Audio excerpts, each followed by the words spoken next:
کسی نے کہا کہ چمڑے کی جیکٹ پہننا اور اس میں نماز پڑھنا کیسا ہے، اور اگر پتہ چل جائے کہ یہ سور کے چمڑے کی بنی ہوئی ہے تو کیا حکم شرع ہوگا؟ دیکھیں، سور کی ہو تو پھر تو کوئی اس میں رعایت نہیں مل سکتی ہے کہ سور کا ایک ایک جز حرام ہے، ناپاک ہے، تو اس میں اگر آپ نے پہن کے نماز پڑھ لی اور بعد میں پتہ چلا یہ نماز نہیں ہوئی، دوبارہ اس کو پڑھنا ہوگا۔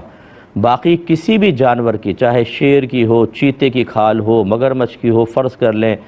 کسی بھی جانور کی کھال ہو، اگر اس کو پہلے خشک کر لیا گیا، یعنی کھال اتار کر اس کی تری وغیرہ بالکل ختم کر دی گئی، اس کو شرعی اصطلاح میں کھال کو پکا لینا کہتے ہیں، دباغت کا عمل کہلاتا ہے۔ عربک میں لفظ دباغت استعمال ہوتا ہے کہ ایسا کوئی بھی طریقہ اختیار کرنا جس سے تمام تر رطوبت نکل جائے، اس کی وہ مطلب بدبو وغیرہ خارج ہو جائے۔ جیسے یہ سمندری نمک لگا کر اس کو ڈال دیتے ہیں اور اس میں ساری تری وہ نمک جو ہے وہ نکال لیتا ہے، پھر اس کو خشک کر لیتے ہیں، تو بالکل پھر یہ چمڑا استعمال کے قابل ہو جاتا ہے۔ تو اگر ایسا ہے تو دباغت کے بعد ہر جانور کی کھال پاک ہو جاتی ہے، چاہے اس جانور کا کھانا حرام ہو، تو اس میں اگر جیکٹ بنا لی جائے تو بالکل ٹھیک ہے، لیکن سور کی جیکٹ کی بالکل اجازت نہیں ہوگی، جیسے کہ آپ کو عرض کیا۔ شادی میں اگر ہمارے یہاں بارش ہو جائے تو بڑے بوڑھے کہتے ہیں کہ ضرور اس نے ہانڈی میں کھانا کھایا ہوگا، اسی لیے اس کی شادی میں بارش ہوئی، کیا حکم شرع ہے؟ دیکھیں، یہ سب ایسی اپنے پاس سے بنائی ہوئی باتیں ہیں، ان کا شریعت سے کوئی تعلق نہیں ہے۔ یہ ہو سکتا ہے کہ ایک دو شادیوں کے اندر ایسا کوئی اتفاق ہو گیا ہو کہ کوئی ہانڈی سے کھا کر آیا اور بارش ہو گئی، تو وہ بھی یہ ہانڈی سے کھا کر آیا، بارش ہو گئی، دو تین میں ایسا کسی نے دیکھا اور اس نے مشہور کر دیا۔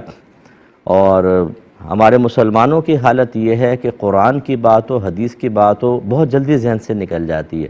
لیکن اس قسم کی باتیں یہاں پہ اٹک جاتی ہیں، بلکہ شیطان یاد دلا کر رکھتا ہے اور بار بار ان کو زبان سے نکلواتا ہے، حتیٰ کہ سب کے ذہن کے اندر وہ چیز پیدا ہو جاتی ہے اور ایسا لگتا ہے کہ جیسے یہ کوئی شرعی تعلیم ہے جو ہمیں واجب ہے کہ دوسروں تک پہنچائیں،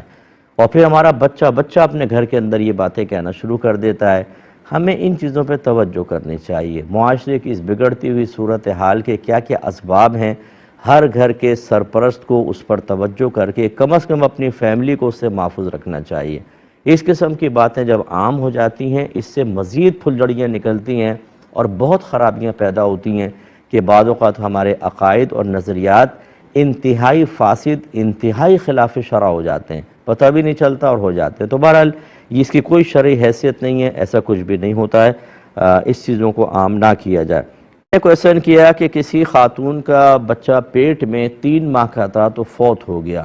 تو وہ پیٹ کی صفائی وغیرہ کی گئی اور اس کے بعد بلیڈنگ شروع ہو گئی۔ جب پتہ کیا تو پتہ چلا کہ ابھی صحیح صفائی نہیں ہوئی تھی، پھر اس کی صفائی رحم کی گئی تو مکمل طور پہ صاف ہوا۔ تو وہ کہتے ہیں کہ یہ جو پہلی صفائی سے دوسری صفائی کے درمیان نماز وغیرہ نکلی یا بلیڈنگ ہوئی، تو اس کا کیا بلیڈنگ کا کیا حکم ہوگا اور نماز وغیرہ کا کیا حکم ہوگا؟ دیکھیں، اچھی طرح یاد رکھیں کہ جو بچے کی پیدائش کے بعد بلیڈنگ ہوتی ہے اس کو نفاس کہا جاتا ہے،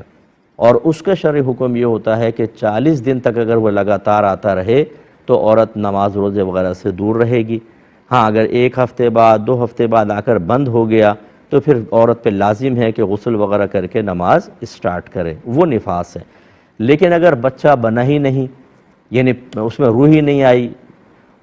3 مہینے کا بچہ تھا صرف، تو اس کا مطلب یہ ہوا کہ اس میں تو زندگی نہیں تھی۔ اب اگر بلیڈنگ ہوگی بھی تو یہ نفاس نہیں کہلائے گا، اور بچہ اگر فوت ہو گیا تو پھر یاد رکھیں کہ اب جو بلیڈنگ ہوئی تھی اس کا حکم حیض کا تھا۔ اگر پچھلے والے حیض اور اس حیض کے اندر کم از کم 15 دن کا فاصلہ ہو تو یہ حیض ہے۔ جیسے اب یہاں تو 3 مہینے کا تھا، یہ کہہ رہی ہیں کہ 3 مہینے میں فوت ہوا، تو اس کا مطلب ہے کہ یہ جو درمیان میں بلیڈنگ ہوئی یہ حیض تھا۔ اور اس میں اگر وہ عادت ہے ان کی کہ مثال کے طور پہ 5 دن حیض آتا ہے اور یہ بلیڈنگ آگے بڑھ گئی، 10 روز سے آگے نکل گئی، تو 5 دن حیض،